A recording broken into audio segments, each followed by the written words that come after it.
আজ লেবুর কপালে কষ্ট আছে। কেন কেন লেবুর কপালে কষ্ট আছে কেন? 11টা বেজে গেল, এখনো লেবুর দেখা নেই। স্যার এসে যদি লেবুকে দেখতে না পায় তাহলে তো বুঝিসই লেবুর কপালে কেমন কষ্ট আছে আজ। ওই তো লেবু চলে এসেছে। লেবু ভাই, তোর আজ এত দেরি হইল কেন? রাস্তায় সকালের টিফিনটা করছিলাম, তাই একটু দেরি হয়ে গেল। রাস্তায় আবার কি টিফিন খেললি ব্রাদার? কি টিফিন করলাম শোন তাইলে। 3টে পরোটা 30 টাকা, সয়াবিন আলুর তরকারি 30 টাকা, 2টো কাঁচা লঙ্কা 30 টাকা, 1 টুকরো পেঁয়াজ দিয়ে 30 টাকা, একটা সেদ্ধ ডিম 30 টাকা, 30 টাকা 30 টাকা 30 টাকা 30 টাকা 30 টাকা 30 টাকা, 3টে পরোটা 30 টাকা, সয়াবিন আলুর তরকারি 30 টাকা, 2টো কাঁচা লঙ্কা 30 টাকা, 1 টুকরো পেঁয়াজ দিয়ে 30 টাকা, একটা সেদ্ধ ডিম 30 টাকা, 30 টাকা 30 টাকা 30 টাকা 30 টাকা 30 টাকা 30 টাকা 30 টাকা 30 টাকা। কে কে কে এই ক্লাসরুমে পরোটা বিক্রি করতে এসেছে? স্যার, কেউ পরোটা বিক্রি করতে আসেনি। তাহলে আমি কি কানে কম শুনলাম? কে যেন 3টে পরোটা 30 টাকা বলে চিল্লাছিল। স্যার, ওই লেবু এইমাত্র বাইরে থেকে পরোটা খেয়ে এলো, সেটাই ও আমাদের বলছিল। লেবু, তুই বাইরে থেকে পরোটা খেলি কেন? তোর বাড়িতে কি আজ রান্না বান্না হয়নি? স্যার, মা বাড়ি নেই, তাই বাড়িতে আজ ভাত রান্না হয়নি। তোর মা কোথায় গেছে? স্যার, আমার মা তার বাপের বাড়ি গেছে, কারণ আমার মায়ের বাবার শরীরটা খুব খারাপ বটে। তাহলে তোর বাবা তো বাড়িতে আছে, তোর বাবা রান্না করতে পারলো না? স্যার, আমার বাবাও বাড়িতে নেই। কোথায় গেছে তোর বাবা? স্যার, আমার বাবা তার শ্বশুর বাড়ি গেছে, কারণ তার শ্বশুরের শরীরটা খুব খারাপ বটে। তাহলে তোর দিদি তো বাড়িতে আছে, তোর দিদিও তো রান্না বান্না করতে পারতো। স্যার, দিদিও বাড়ি নেই। কোথায় গেছে তোর দিদি? কলেজে? না স্যার, দিদি ওর মামার বাড়ি গেছে, কারণ দিদির মামা বাড়ির দাদুর শরীরটা খুব খারাপ বটে। তোর ঠাকুমা তো রান্না করতে পারে, তাহলে আজকে তোর ঠাকুমাকে বলতি একটু রান্না করে দিতে। স্যার, ঠাকুমাটাও বাড়ি নেই বটে। তোর ঠাকুমাও বাড়ি নেই? এই বয়সে কোথায় গেছে তোর ঠাকুমা? স্যার, ঠাকুমা তার বিয়াই বাড়ি গেছে, কারণ তার বিয়াই মশাইয়ের শরীরটা খুব খারাপ বটে। বুঝেছি বুঝেছি, তোদের গোষ্ঠী শুদ্ধ তোর মামার বাড়ি গেছে। তাহলে তুই একা কেন বাড়িতে পড়ে আছিস? তুইও ওদের সাথে যেতে পারতি। স্যার, আমার দাদুর শরীরের থেকে আমার এই ক্লাসটা বেশি ইম্পর্ট্যান্ট বটে, তাই আমি দাদুকে দেখতে না গিয়ে স্কুলে চলে আসলাম বটে। দাদুর শরীরের থেকে এই ক্লাসটা বেশি ইম্পর্ট্যান্ট, তাই না? এই ক্লাসে না আসলে তো তুই আর ফ্যাশাঙ্গিরি করতে পারবি না। আমি কি সেটা বুঝি না? চুপচাপ বসে বার। Good morning sir. এই, তোরা কেউ একজন অফিসে গিয়ে ঘন্টা পেটানোর হাতুড়িটা নিয়ে আয় তো। কেন স্যার, হাতুড়ি দিয়ে কি হবে? তোর দাঁত ভাঙবো ঘেটু। তোকে আমি ডেলি ডেলি বলি উচ্চ স্বরে গুড মর্নিং বলবি না। তোর এই গুড মর্নিং বলা শুনে ডেলি ডেলি আমি ভয় পেয়ে যাই। সরি স্যার, আর কোনোদিনও বলবো না। তুই ডেলি ডেলি সরি বলিস, কিন্তু পরের দিনই তুই আবার ভুলে যাস। আজ তোর দাঁত আমি ভাঙবই ভাঙবো। স্যার, সত্যি আর বলবো না, আপনার ওই নতুন পাঞ্জাবির দিব্যি দিয়ে বলছি। ঘেটু, তুই কি রে? একদিন আমার টাকের দিব্যি দিচ্ছিস, একদিন আমার জোড়া গোপের দিব্যি দিচ্ছিস, আজকে আবার আমার নতুন পাঞ্জাবিটার দিব্যি দিচ্ছিস। এইগুলো কি দিব্যি কাটা জিনিস? এর পরের দিন তো আমার আন্ডার প্যান্টের দিব্যি দিবি, তারপরের দিন আমার স্যান্ডু গেঞ্জির দিব্যি দিবি। এভাবে দিনের পর দিন চলতে পারে না। আজ এর একটা হেস্ত নেস্ত আমি করেই ছাড়বো। স্যার, আপনাকে আমরা সবাই আমাদের প্রাণের থেকেও বেশি ভালোবাসি, তো তাই আপনাকে নিয়ে আমরা একটু মজা করি স্যার। ভালোবাসিস না ছাই? সত্যি স্যার, ঘেট্টু ঠিকই বলল। আমরা সবাই আপনাকে এই পৃথিবীর সব থেকে বেশি ভালোবাসি আর শ্রদ্ধা করি। আমার বিশ্বাস হয় না। বিশ্বাস হয় না? চলুন দেখবেন। আমাদের সবার মানিব্যাগে আপনার ছবি রাখি, আমাদের সবার পড়ার টেবিলে আপনার ছবি রাখি, আমাদের সবার খাবার টেবিলে আপনার ছবি রাখি, এমনকি আমাদের সবার ঠাকুর ঘরেও আপনার ছবি রাখি স্যার। সত্যি বলছিস তো?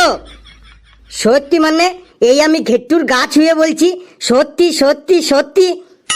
স্যার, আমি তো 14 বছর ধরে একটাই নীতি মেনে চলে আসছি বটে। তুই 14 বছর ধরে কি নীতি মেনে আসছিস লেবু? স্যার, আমি 14 বছর ধরে একটাই নীতি মেনে আসছি, সেটা হলো রনে বনে জলে জঙ্গলে যেখানে গাড্ডায় পড়িবে তখনই আমাদের এই স্যারটোর নাম স্মরণ করিবে। এই স্যারটোই সবাইকে উদ্ধার করিবে বটে।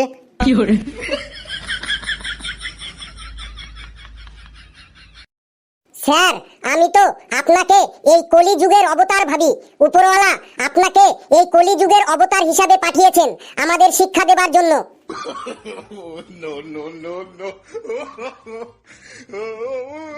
স্যার, রাতের বেলায় আমাদের পাড়াতে কোনো বাচ্চা যদি না ঘুমায় তখন তার মা বলে এই ঘুমিয়ে পড়, না হলে স্যার চলে আসবে, আর সাথে সাথে বাচ্চাটি আপনার ভয়ে শুয়ে পড়ে। বেশ বাবা, তোরা এবার থাম থাম, আমার চোখে জল চলে এসেছে। রুমালটাও আজকে নিয়ে আসিনি। তোরা এক কাজ করিস, বাড়ি যাবার সময় আমার নাম করে ক্যান্টিন থেকে একটা করে ক্যাডবেরি ডেয়ারি মিল্ক চকলেট নিয়ে নিস। স্যার, আপনি হাবলুকে এত ভালোবাসেন, কিন্তু হাবলু আপনার সম্বন্ধে কিছু বলল না। কি রে হাবলু বাবা, তুই আমার সম্বন্ধে কিছু বললি না যে? স্যার, আপনার নামে কি আর বলবো, যতই বলবো ততই কম বলা হবে। আপনি হলেন সর্বহাটের কাঠালি কলা, হনুমান প্রসাদ ব্যান্ডবালা। যেখানেই যান সেখানেই ব্যান্ড বাজান। স্যার, হাবলু আপনাকে কাঠালি কলা বলল? কি বললি হাবলু? আমি সর্বহাটের কাঠালি কলা? আমি হনুমান প্রসাদ ব্যান্ডবালা? আমি যেখানেই যাই ব্যান্ড বাজাই? তুই কি আমাকে বাধ্যকর পেয়েছিস? এই ফেলু আর ঘেটুর সাথে থাকতে থাকতে তুইও ওদের মতো হয়ে যাচ্ছিস। যা, তোদের চকলেটটা আমি ক্যান্সেল করে দিলাম। শোন সবাই, একটা কথা কান খুলে শুনে রাখ। আমি বালি বোরাও নই, জল ধরাও নই। আমি হলাম জাত গোখরো, 100 বলেই ছবি করে দি। অনেক হয়েছে তোদের প্রশংসা, এবার চুপচাপ বস, পড়া শুরু করি। এই ঘেটু, তুই দাঁড়াতো, তুই টিনের ঘরের নামটা পড়তো। স্যার, টিনের ঘরের নামটা? হ্যাঁ, টিনের ঘরের নামটা জোরে জোরে বল। স্যার, টিনের ঘরের নামটা পড়ছি।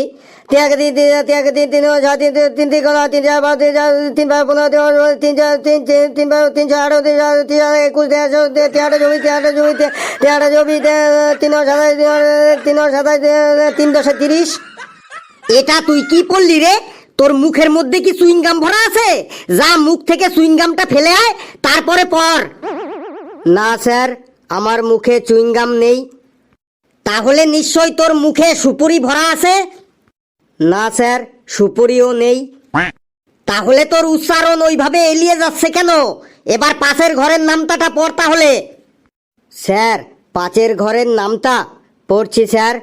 পাঁচে পাঁচ বাজে পাঁচ বাজে 4 বাজে 4 বাজে 4 বাজে 5 বাজে 5 দিয়ে 5 5 দিয়ে 5 বাজে 5 এটা চলে 5 5 5 5 10 50।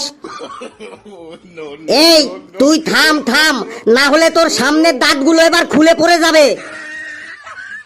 স্যার, একটা বিতর্ক সভা করুন, আগে একদিন যেমন করেছিলেন। বিতর্ক সভা করলে তো তোরা আবার সেই মারামারি হাতাহাতি লাগিয়ে দিবি। না স্যার, মারামারিও করব না আর হাতাহাতিও করব না। তোদের ওপর আমার একটুও বিশ্বাস নেই। স্যার, এই জল, মাটি, আকাশ, বাতাসের দিব্যি দিয়ে বলছি, কোনো মারামারিও করব না, হাতাহাতিও করব না। বেশ, ঠিক আছে, তাহলে একটা সচেতনতামূলক সভা করি। মাঠে ঘাটে পায়খানা করা খারাপ, এই নিয়ে একটা সচেতনতামূলক সভা করি। এই হাবলু আর কালু চলে আয়। স্যার, চলে এসেছি। নে, তোরা দুজন সামনাসামনি দাঁড়া।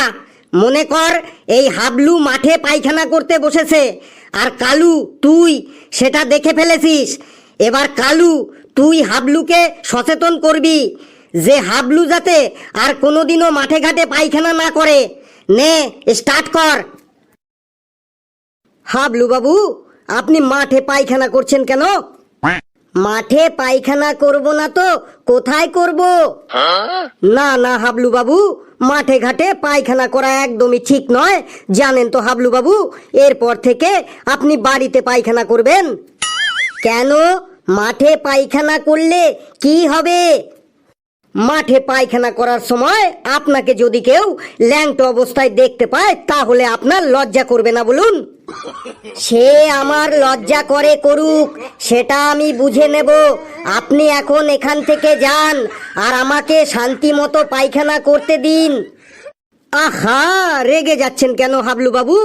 এই নিন 500 টাকা নিন, আর এরপর থেকে মাঠে পায়খানা করবেন না। এই কালু, তুই থাম থাম। মাঠে পায়খানা বন্ধ করার জন্য তুই হাবলুকে 500 টাকা দিচ্ছিস? এটা আবার একটা সচেতনতামূলক কথা হলো? টাকার লোভ দেখিয়ে কখনো মাঠে ঘাটে পায়খানা করা বন্ধ করা যায়? এই টাকার লোভে হাবলু তো মাঠে পায়খানা করা বন্ধ করবেই না, বরঞ্চ কালকে দেখবি সাথে আবার ওর ফ্যামিলির সব মেম্বারকে নিয়ে মাঠে পায়খানা করতে নিয়ে আসবে ওই টাকার লোভে। যা কালু, তুই জায়গায় গিয়ে বস। স্যার, আমি যাব হাবলুকে মাঠে পায়খানা করা বন্ধ করতে? আয়, চলে আয়, কিন্তু তোর মুখের ভাষার ব্যাপারে একটু সংযত থাকবি ফেলু। নে, স্টার্ট কর। ওটা কে রে? এই, ওটা কে মাঠে হাঁক দিয়ে বসেছে? ফেলু, তোকে প্রথমেই আমি ওয়ার্নিং দিয়েছিলাম তোর ভাষার ব্যাপারে একটু সংযত থাকতে। হাগা আবার কি ধরনের ভাষা? ওটা পায়খানা হবে, পায়খানা। নে, স্টার্ট কর। ওই, ওটা কে রে মাঠে পায়খানা করতে বসেছে? আমি হাবলু। কোন হাবলু? আমি হাবলু বললে কাউকে চিনি না। তুই মাঠে হাগছিস কেন আগে বল। কিরে ফেলু, আবার সেই হাগা? স্যার, আপনি এখন আমাদের মধ্যে আসবেন না, আমি এখন মুডে আছি। কিরে বল, তুই মাঠে হাগছিস কেন? আমি তো ছোটবেলা থেকেই মাঠে পায়খানা করি। সে তুই ছোট্টবেলায় যা করেছিস করেছিস, তুই আগে বল তুই মাঠে হাগলি কেন? আমার খুব জোরে পায়খানা পেয়েছিল, তাই মাঠে পায়খানা করলাম। সে তোর জোরে পাক আর আসতেই পাক, তুই আগে বল তুই মাঠে হাগলি কেন? মাঠে পায়খানা করব না তো কোথায় করব? সে তুই যেখানে হাগার হাগিস, আগে বল তুই মাঠে হাগলি কেন? দেখছেন স্যার, ফেলু আমাকে কেমন ধমকাচ্ছে। তুই আমাদের মধ্যে আবার স্যারকে টানছিস কেন? তুই আগে বল তুই মাঠে হাগলি কেন? বেশ, আমার ভুল হয়ে গেছে। সে তোর ভুলই হোক আর ঠিকই হোক, তুই আগে বল তুই মাঠে হাগলি কেন? আর কোনোদিনও মাঠে পায়খানা করব না। সে কবে করবি কি না করবি সেটা পরের ব্যাপার, আগে বল তুই মাঠে হাগলি কেন? আমি কান ধরে উঠবস করছি, আর কোনোদিনও মাঠে পায়খানা করব না, করব না, করব না। সে তুই কান ধরেই উঠবস কর আর নাক ধরেই উঠবস কর, আগে বল তুই মাঠে হাগলি কেন? আমার 7 পুরুষের দিব্যি দিয়ে বলছি, আর কখনো মাঠে পায়খানা করব না।